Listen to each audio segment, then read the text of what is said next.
Здравейте хора, аз съм Георги Цанев. Днес ще направим преглед на 1.10, което си няма основно име, казва се Playing Cards. Преди да започна с ревюто на 10, искам да се извиня, че не съм качвал дълго време. Просто вече имам нов канал, който се казва CardCatBG. Se надявам, или смисъл гледайте и него, понеже там качвам на игри.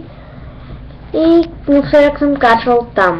И забравих малко да качвам тук. Но както и да е. Сега смятам да ви покажа. Ето тук пише Plastic Coated Playing Cards. Тук от страни пише Playing Cards. От страни отново пише Playing Cards.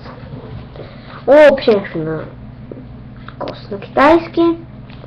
Отгоре пак пише Playing Cards. Това вече е баркод. Струва ми се, че това е баркода. Ама няма как да ви кажа със сигурност. Окей, нека да преминем към вътрешността на тестето. Аз съм го объркал и съм го отварял. Не съм го разгледал постойно. Ето го, самото тесте. Това е рекламната му карта. И то върви както обикновените тестета с два шокера. Ето го и самото тесте.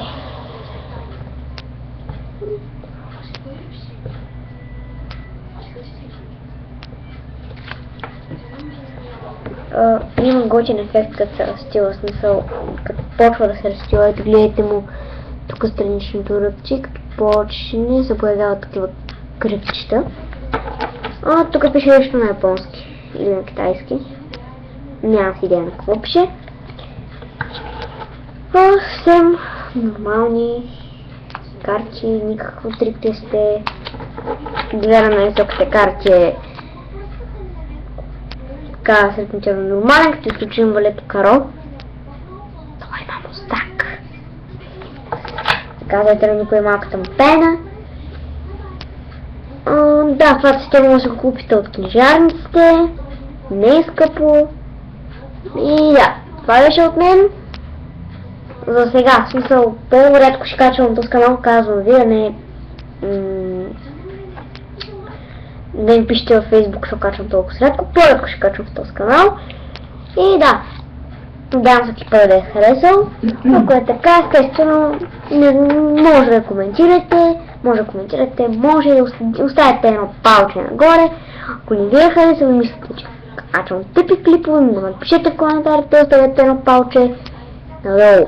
Това беше от мен за сега. Довиждане и до скоро!